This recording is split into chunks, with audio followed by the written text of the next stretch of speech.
Rainy Bear, hello. Lollipop, hey. Friends, welcome back to the podcast. If you are a current listener, staying up to date, well, today, my friends, we're carrying on from last week's episode 88, Cam Girl Induced Slaughters. I'm sorry, that was a terrible name. Crazy things have happened. Go back, listen to episode 88 before you jump into today. But to give you a very short summary, episode 88 was about Grant Amato, an American man, late 20s. He became incredibly cam girl obsessed. Online porn stars. What do we call them, porn stars? I guess so. Bedroom pornos. From their webcam, from the comfort of their own bed. Could be anywhere. Could be on the kitchen, could be on the couch. Garage, toilet, you choose. Whatever you're into. But Grant was very obsessed with this one particular woman and he stole a lot of money. He ended up taking out his family. He's currently in prison. So I'm sure you're thinking, well, how could there possibly be more to the story? Rainy. Yeah, we're just getting started, guys. We're on season 2. This will be the final season, hopefully, and we will put this Grant Amato green tomato case to rest. You ready? I'm ready. Let's get into it. Let's go.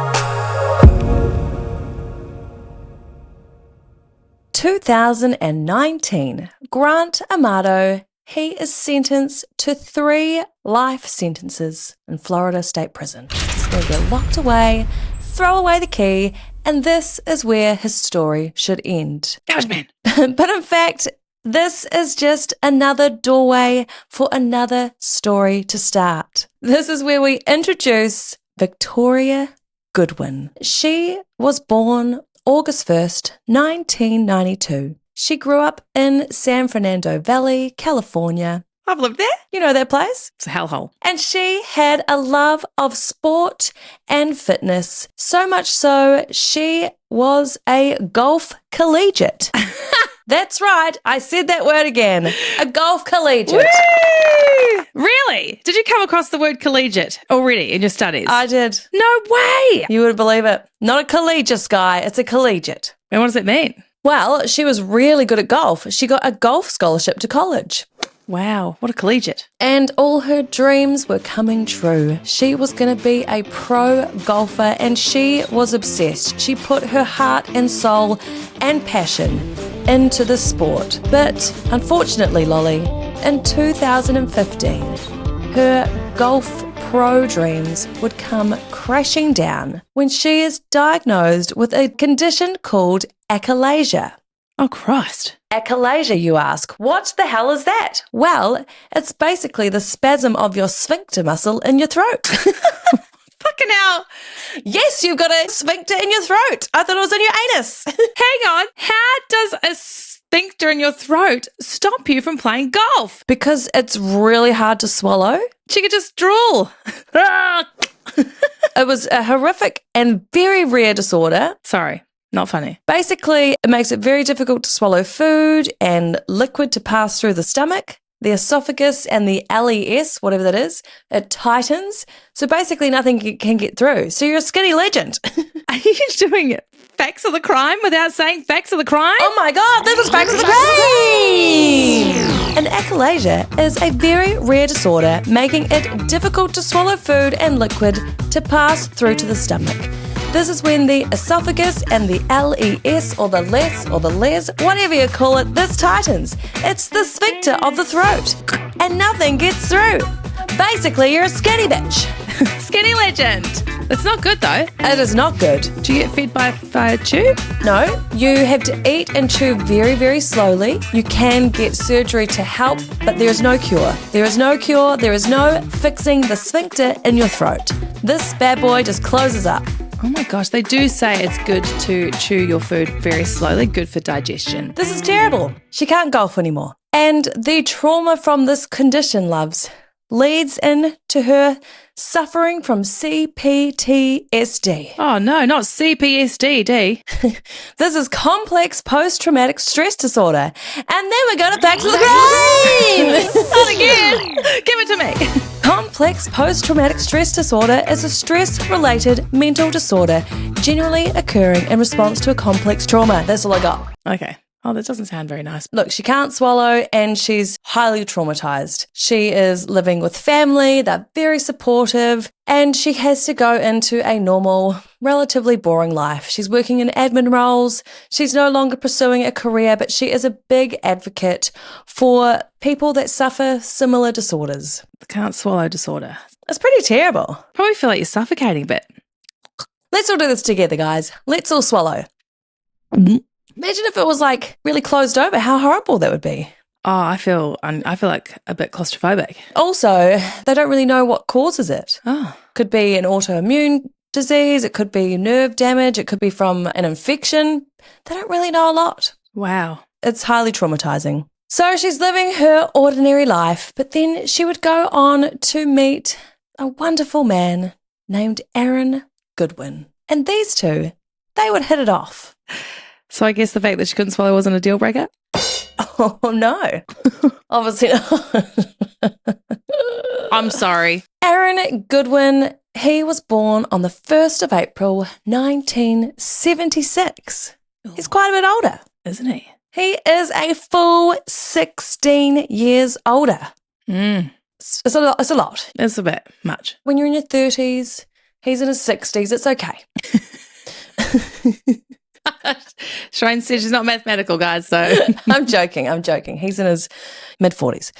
He is from Portland, Oregon, and he worked as a cameraman on the UFC. Wow. Imagine being a cameraman when these guys are kicking and punching and getting knocked out.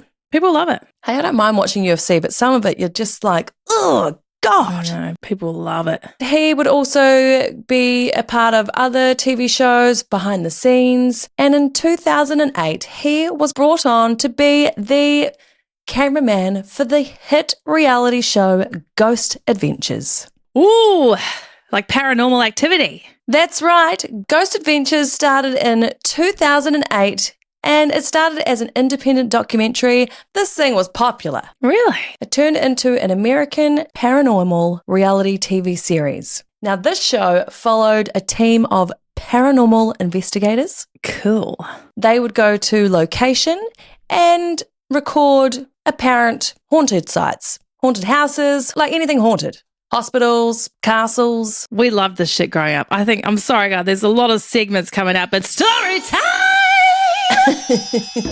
Don't you reckon? Absolutely. Guys, your girls, Lolly and Rainey, were ghost spirit obsessed growing up. We were. Let's talk about the abandoned house. Oh, There was this house not far from where we lived, and it was fully abandoned.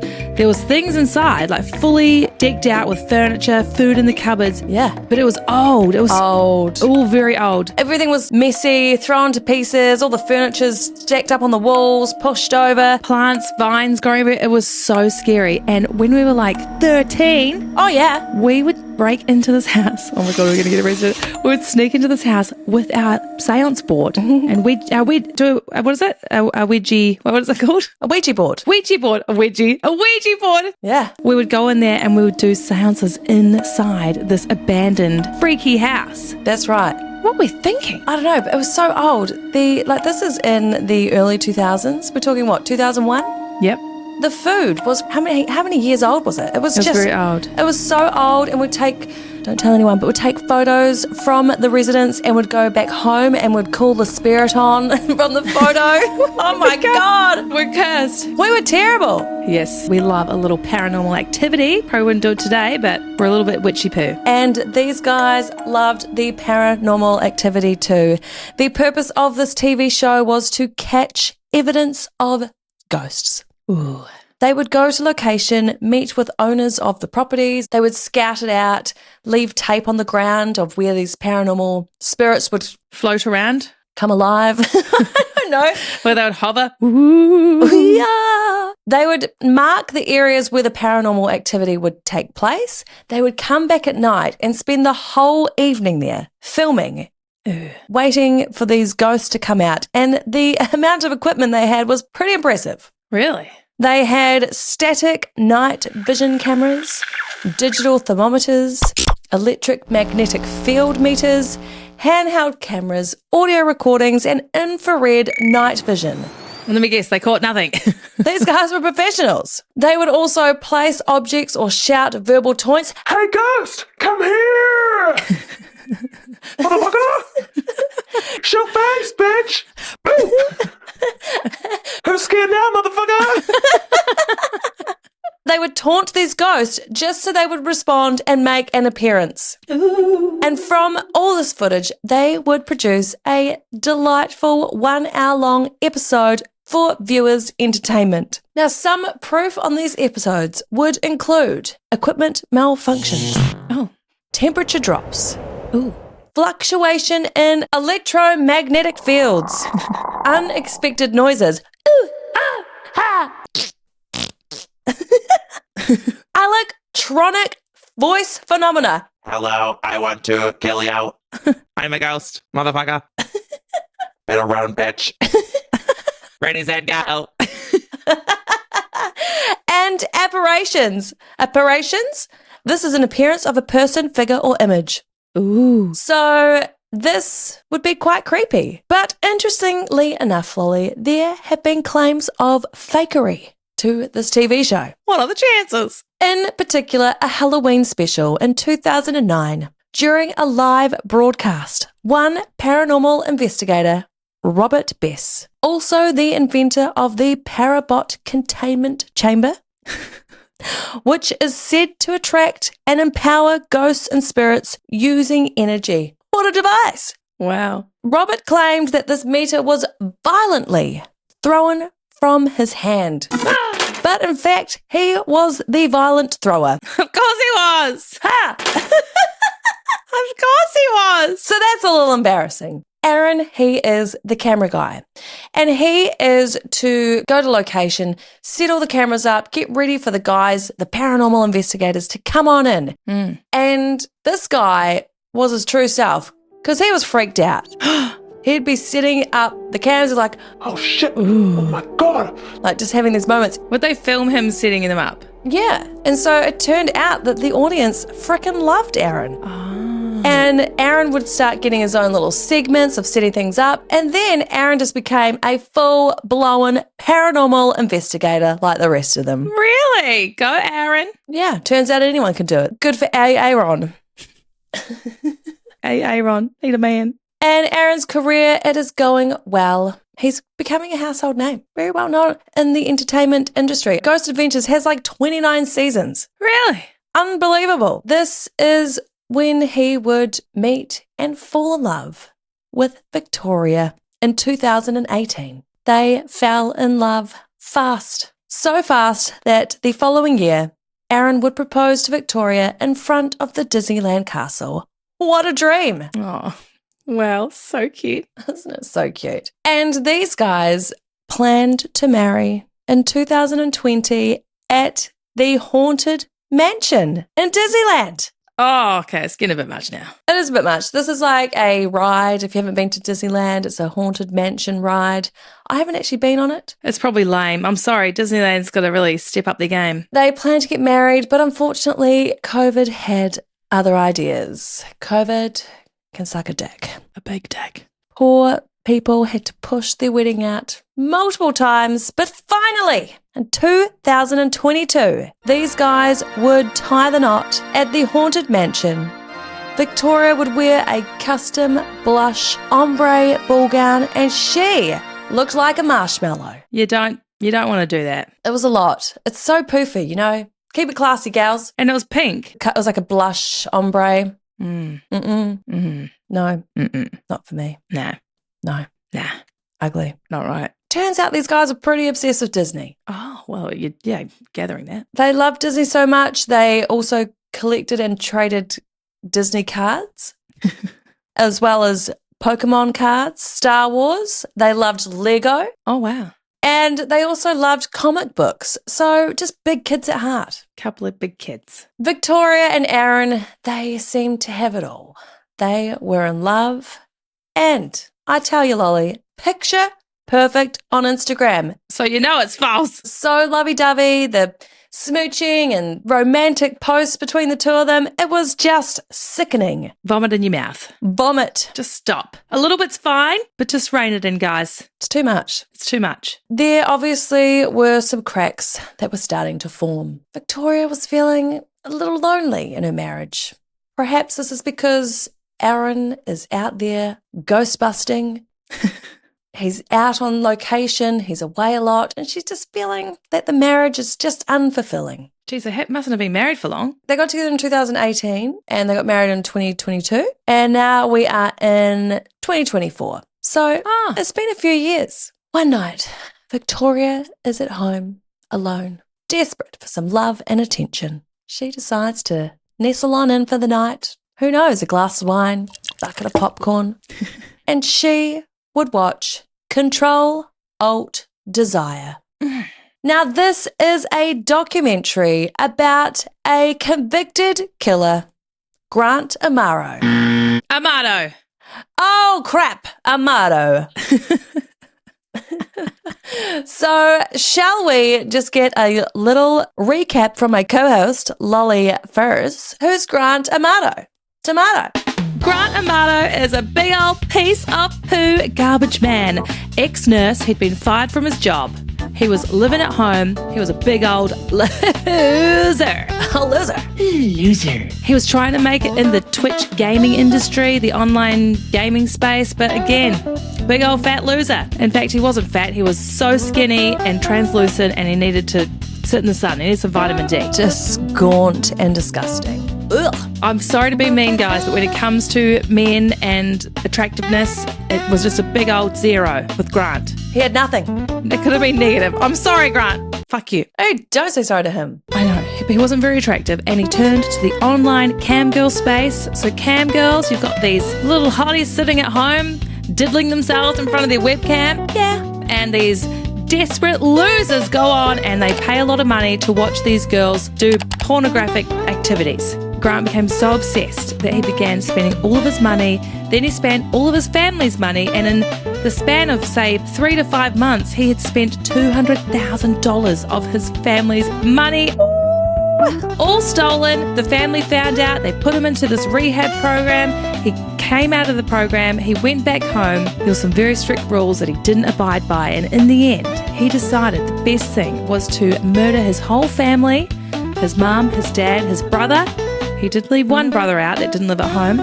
And of course, he was found out, he was convicted, and he was sentenced to 3 life sentences without the possibility of parole. And this garbage man is in prison where he should be, and that should be the end of the story. But as we know, it's not. That's right. What is this documentary? This is fascinating. The documentary is of Grant Amato himself. Amato!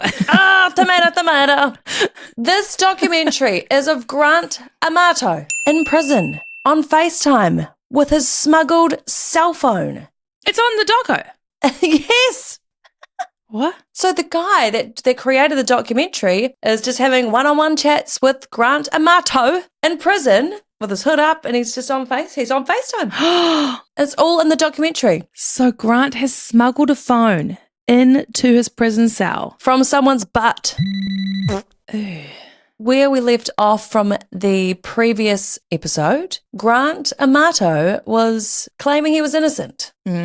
He didn't do it, and he was going through legal proceedings to appeal. He was trying to appeal. But this is really interesting. Do you want to hear a part of the documentary in his own words? Absolutely. I don't want to keep wearing masks or keep up anything false. He says calmly. That's the realization I've come to. Basically, this whole time I've been protecting my innocence for the sake of my future with the appeals process. But the truth is, I did commit those murders. Oh, I can't believe it. Oh my God. Wow. Okay. I was very resistant to therapy, and I felt so betrayed when my family said I was going into rehab. I was told that I could not have my cell phone or any electronic device for 60 days. He then goes on to say that he feels very remorseful. He wishes he could take it back and have his family back with him. Interesting. He has come and made a full confession. During the documentary, he also admits to spending $12,000 to $20,000 a night on, what's her name? Titty McGee. Sylvie? Jeez. $12,000 to $20,000 in one night. That is a good day job. Unbelievable. It's a lot of money. And then there's footage of Sylvie and she's like, oh my God, thanks so much, Grant. Wow. Obsession. Victoria is watching this documentary and she's thinking, wow, this guy, he's kind of special. Special needs. And she decides she's going to write Grant a letter. Oh, I don't get it. And to Victoria's surprise, Grant would write her a letter back. Wow, what a lucky gal. These two, they hit it off. Pen pals. With a smuggled cell phone, they started texting and probably sexting and God knows what. How is he topping his phone up with credit? That's a really good question. Well, he's obviously got help from the outside. How is he charging it? Must have PowerPoints inside their cells. Well, you would. Seems very odd. Their pen-pal relationship would develop to so much more. And now we're going to go back to the crime! Back to the crime, back to the crime! There are some sick and twisted individuals out there. Why do women start relationships with inmates and not just any inmates? We're talking murderers. Yes, tell me. Studies show that 90% of inmate relationships that begin during incarceration involve women on the outside writing to men on the inside. Wow. And here is where it gets scandalous. The more notorious the crime, the more letters these guys get. Oh, I don't understand. Serial killers like Ted Bundy, Richard Ramirez, and Chris Watts, they've got women lining up outside the post office waiting to send their letters. Oh my God. Guys, why you ask? Well, some psychologists call it hybristophilia. Whatever that is. Hybristophilia. Basically an attraction to people who commit violent crimes. This is the bad boy taken to the extreme. Research also shows that 4 out of 10 of these relationships turn into marriage. Why? Some say it's the thrill of the forbidden, and some just say it's a fantasy of a partner who cannot cheat. Well, I'm sorry, ladies, because these guys are having bum sex all over the place.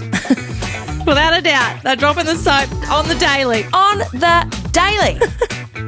And then there's also the fame factor. Wow. It's kind of like when people, I guess, get really into true crime. You know, why? Why are we all listening to true crime? But that's right. There's a fascination there. This is insane, but it makes for some true crime love stories, that's for sure. Sick. In some states, they do allow for conjugal visits, but it is actually called family visits now. So you can still go bang them. What for? Ooh. You're not going to go procreate with your prison mate. Oh, I know. What do they do? Do they like make the prisoners slap a condom on? Like, how do they make sure that they're not having kids? Or is that the whole point? So they can make babies? they can have children.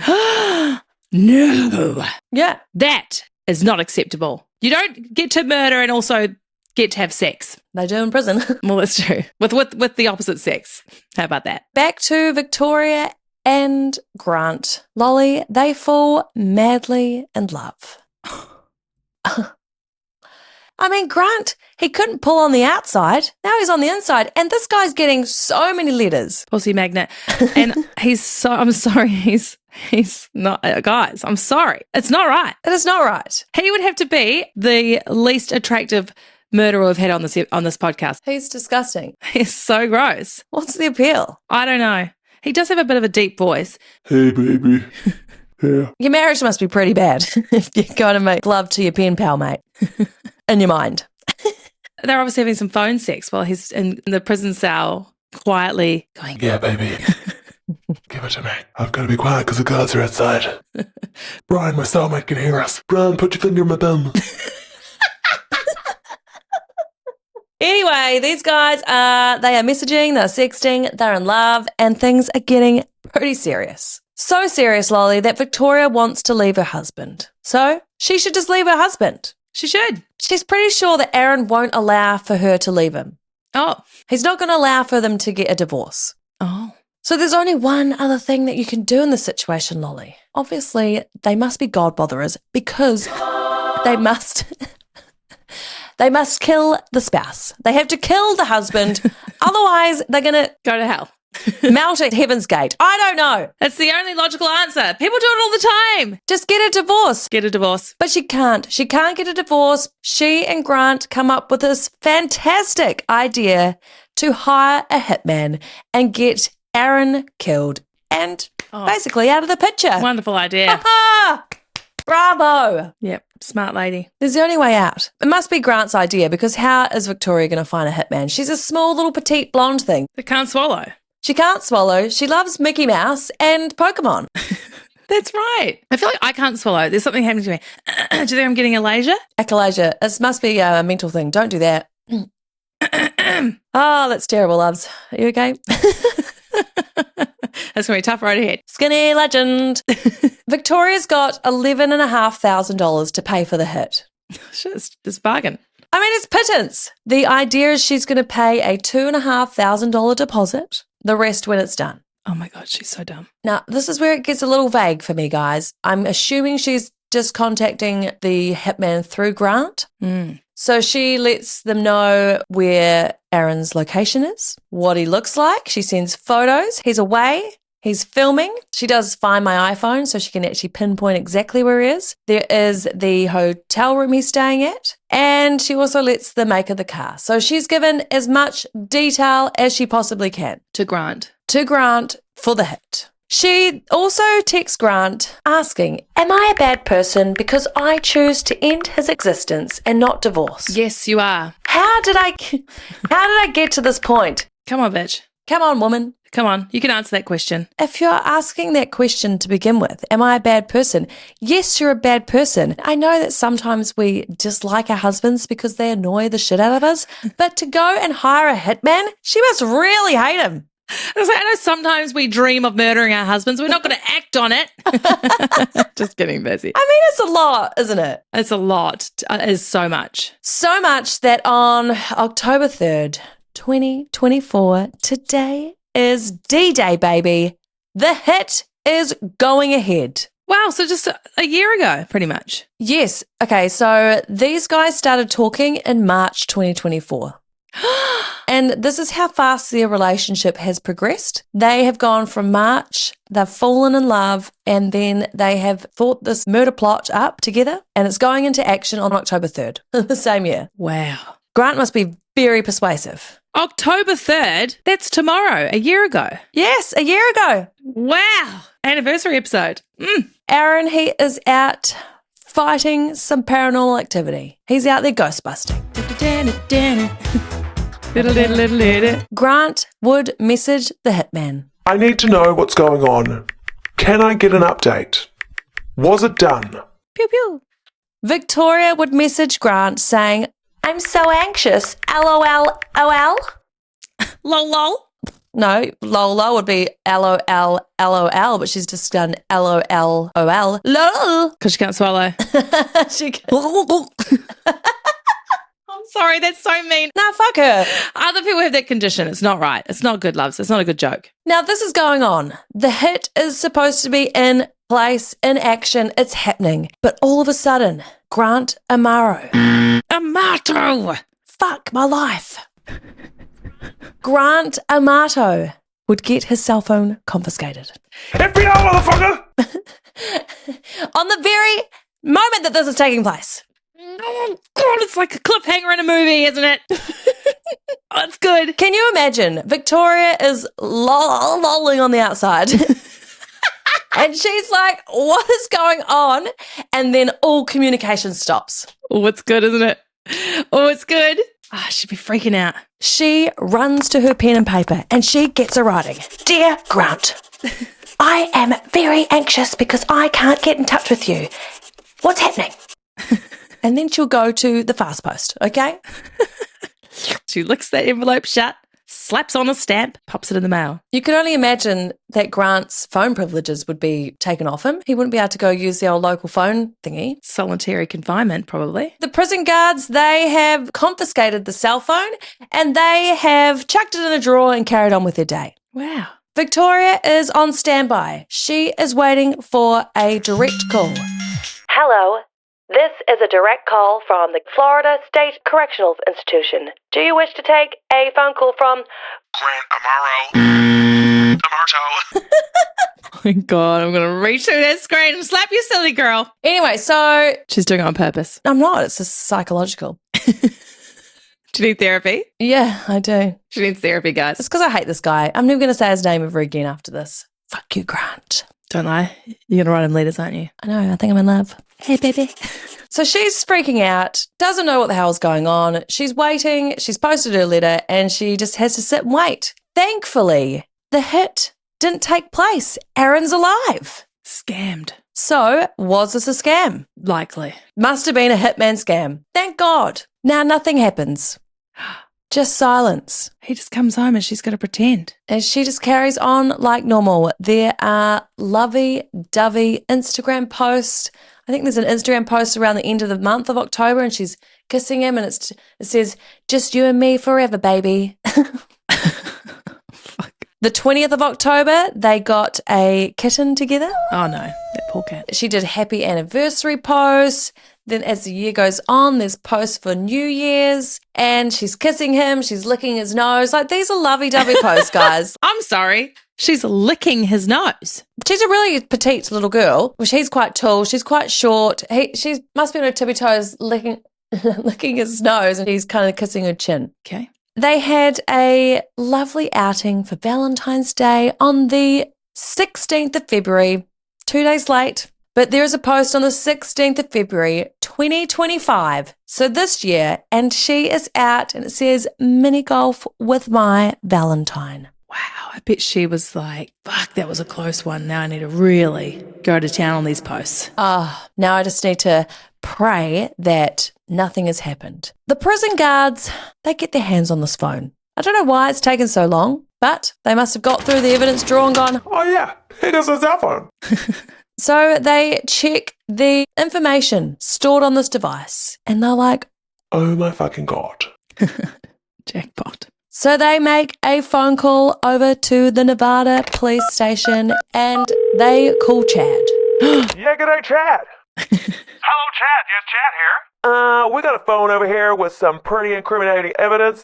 Oh, shit. Okay, Chad here. I'll come right over. They send the phone over and its contents to the Nevada police station and these guys waste no time. Ooh, girl. Obviously, there is a lot of information back and forth from Grant and Victoria about hiring a hitman to kill Aaron. Probably a lot of sexting in there too. I know, how awkward reading all this. They're probably like laughing to each other like, Listen to this. This has been sent to the police station on the 4th of March. Just 2 days later, on the 6th of March, the police would show up to Aaron and Victoria's house with a search warrant and they would arrest Victoria Goodwin for suspicion of solicitation to commit murder and conspiracy to commit murder. Could you imagine being Aaron? Well, Aaron's like, What the hell's going on? He would think, No, this got to be a mistake. Not my wife. She can't even swallow. that's right. She's not capable of this. Aaron had no idea. He has been told all of this information and he is just like, Excuse me, what? oh my God. she is interrogated in the police station. She claims that she was going through a hard time and she was merely just fantasizing about a different life. But the situation had changed. She was never going to kill him and she thought differently now. Oh, yeah? She also claimed that the $11,500 was for cell phones for Grant. Oh, I mean, that's a lot of cell phones. well, you know, iPhones do get quite pricey these days. They do come out every 6 months. Oh, I know, right? She's held on $100,000 bail, which is not made, and she sits in prison. On March 15th, just a week later, Aaron would file for divorce. Yes, Aaron. He would claim that tastes, likes, and dislikes have become incompatible to the extent living together was impossible. I mean, pretty impossible. She's in prison. He also would sue her for $10,000 for assault, false imprisonment, and negligence. Oh, false imprisonment. Yeah, I'm not really sure. She must have locked him up in their house or something. Far out. Evidence is overwhelming. There's just so much. It's all there. That makes her look guilty. And on Tuesday, the 15th of April, Victoria would in fact plead guilty to conspiracy to commit murder. And for this plea, they would drop the other charge of solicitation to commit murder. They dropped that one. They dropped that one, so now she's just got the conspiracy to commit murder. I mean, it's pretty bad, guys. It is pretty bad. On the 6th of June, Victoria would head into court wearing her blue prison outfit. She's handcuffed in front, blonde hair, looking all disheveled and scruffy. Probably needs a shower, probably needs to wash her hair. She's looking pretty drab compared to those Instagram posts with her long claws and looking all pretty and glam. Now she matches her prison boyfriend. They both look like shit. That's right. She would get up to speak and apologise to Aaron, saying that he's no longer in harm's way and she plans to leave the state of Nevada. He'll never see her again, never speak to her again. The defence claim, she's been sitting in prison for 92 days. And they said, look, this has been a pretty big eye-opener for Victoria these last 92 days. She will never commit a crime ever again, and we're basically pleading the court to allow her to go home on probation. Wow. The prosecution, they do not request any length of time for sentencing. They basically tell the judge, Your Honour, this is completely up to you. Really? Yes, Victoria hasn't had any criminal convictions in the past, no criminal history. However, it is pretty serious. She has tried to get her husband killed. It's pretty damn serious. It's up there with some of the worst. the most compelling statement of all would be when Aaron would take the stand to give his victim impact statement to the court. Your Honor, for 7 years I thought I was in the most loving relationship and marriage with my best friend. Oh. Someone who I trusted whole heart and laughed with every day. Someone who made me feel like I was settled. Like I was her one and only. I was loyal to her and did whatever I could to make her happy. I thought we were something very special. And so did everyone else. After finding out she was cheating on me in September of last year with multiple men, including the man going by the name Vincent. Oh, hussy. Who turned out to be Grant Amato. I gave her the option of divorce, or we could try to work it out. Because I love her so much. Oh. She felt so bad and I didn't want to lose me. Every day she made me feel more special, and she was so sorry. Now this girlfriend, she put a hit out to kill me more than once. More than once? I got blackmailed and spent almost all our savings to keep it quiet, and fell more in love with Amato. They even got spiritually married. And now they talked until she was arrested. She sought his help to kill me. This has led me to fear my life. I've hired armed security for weeks, not knowing it was over or not. Always looking over my shoulder and having to go through therapy, and even trying to understand any of it. It's like a heartbreak no one should go through in life. I can't trust anything anymore. Oh, that's just, oh, dude. It's heartbreaking. He goes on for a few more minutes and saying she's basically only sorry because she got caught. He says in there that they got spiritually married and they were talking up until her arrest. Wow. There was also a part in there about spending basically all of their life savings, and she was blackmailed. I couldn't find a lot of information on this, but she was getting blackmailed. I assume that someone's going to tell on her. She ended up spending $60,000 to whoever was blackmailing her to keep all this quiet. Whoa. So she would have been shitting her pants. Oh, yeah. It's gone down. So this was indeed very impactful for the judge. He also states at the end of his statement that they were trying to force him not to go talk to the judge that day because they knew that the impact it would have, right? Absolutely. And this conviction has a sentence of a minimum of 2 years and a maximum of 10 years. And Victoria would be sentenced to a minimum of 3 and up to 7.5 years in prison. Wow. Stuck on that. It's not much though, is it, really? It's not a lot. Trying to hire to kill someone is pittance, really. So she goes to prison. I wonder if she writes letters to Grant in prison. I don't know if you can communicate with other prisoners when you're in prison. I don't think you can. The love story ends there. What a shame. And Victoria would go on to respond to the divorce filing on the 1st of August, just the other month. She wants Aaron to pay her monthly alimony. What? She wants all of her personal items returned. She wants him to pay for her legal fees.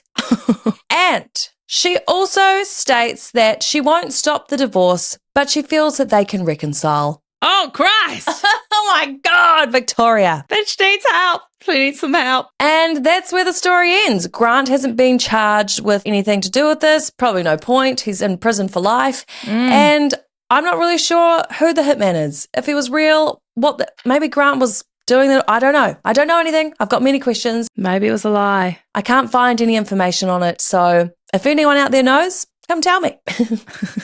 So anyway, Lolly, can you handle this scandalicious crime and scandal? Oh, my God. No, I can't handle it. But I will tell you something I can handle. I like that Aaron's still alive. There was no murder in today's story. Can you believe it? It's just a wild story about these women that get obsessed with these murderers. I just can't believe it. I know it's a psychological mental health condition, but yeah, I don't know.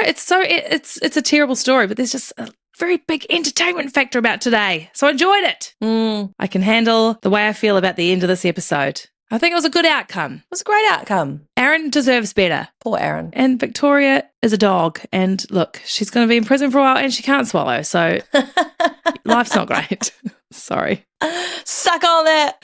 Rainey, can you handle this prison pen pal crime and scandal? You know, I can handle it because she's an idiot and she's in prison for it could be 7.5 years. You freaking idiot. Wow. Just get a divorce, guys. I feel really bad for Aaron. He's genuinely heartbroken. Him talking, the crying, he was really in love. She blindsided him. He had no idea. Wild. No clue. That is sad, but I can handle this crime and scandal. No one died today. No one died. Well done, Rainey. Thanks for digging into that second part of the Grant Amato saga. Friends, family, we love you. Thank you so much for tuning in. We say it every week, but we appreciate you. We appreciate the support. This podcast takes a lot of work and we do it for you guys. We do it to bring the entertainment. Any advice, Rainey? Yes, don't write to murderers in prison. What for? There's so many lonely people out there. Just find someone. You've got all these apps. Yeah, should we pick a prisoner and write a letter and see if we get a return letter just for fun? I've kind of thought about doing that. We should. Careful, Rainey. We might fall in love. Oh, my God. All right, friends. Well, look, come join us at Instagram. Can't Handle the Crime and Scandal. We're back on YouTube. And we'll see you next week for another juicy episode. We're getting close to 100. Oh, my God. Whee! Next week will be episode 90. Oh, my God. Countdown is on. Wow. All right, friends. We'll talk to you soon. Take care. All right. Love you. Bye. Love you. Bye. Do do do do do do do do.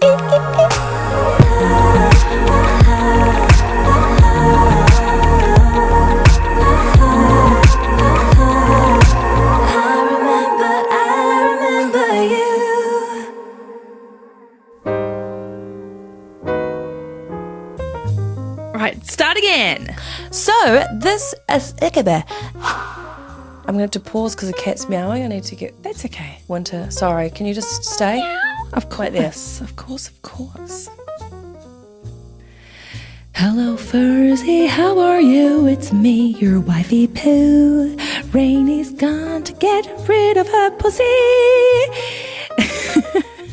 That goddamn pussy. It's always meowing at the door. Someone shut that pussy up. I'm sorry. That was incredible. I should write jingles. Shoo up, shoo up. Do, do, do. Rainy's little pussy's meowing at the door. He really wants a cuddly scratching for more. Oh, this is just coming off the tongue, guys. Rainy's pussy's very, very needy. Someone give that pussy some food. I'm sorry. I'm crying. Oh my God, I'm crying. Look, I'm ruining my makeup. Oh, wow. I'm not going to do any more pussy songs, guys. That's it. Rainy's got an angry pussy screaming at the door. I can't help it. I'm an incredible songwriter. Mark, I'm not drunk. It's 11:50 in the morning. Not drunk. Fluctuation in electromagnetic fields.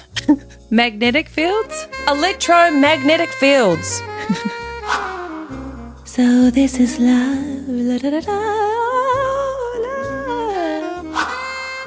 Did you know, Lolly, that there are some research also research. The prison guards, they have confiscated. Confiscated. They've confiscated the cell phone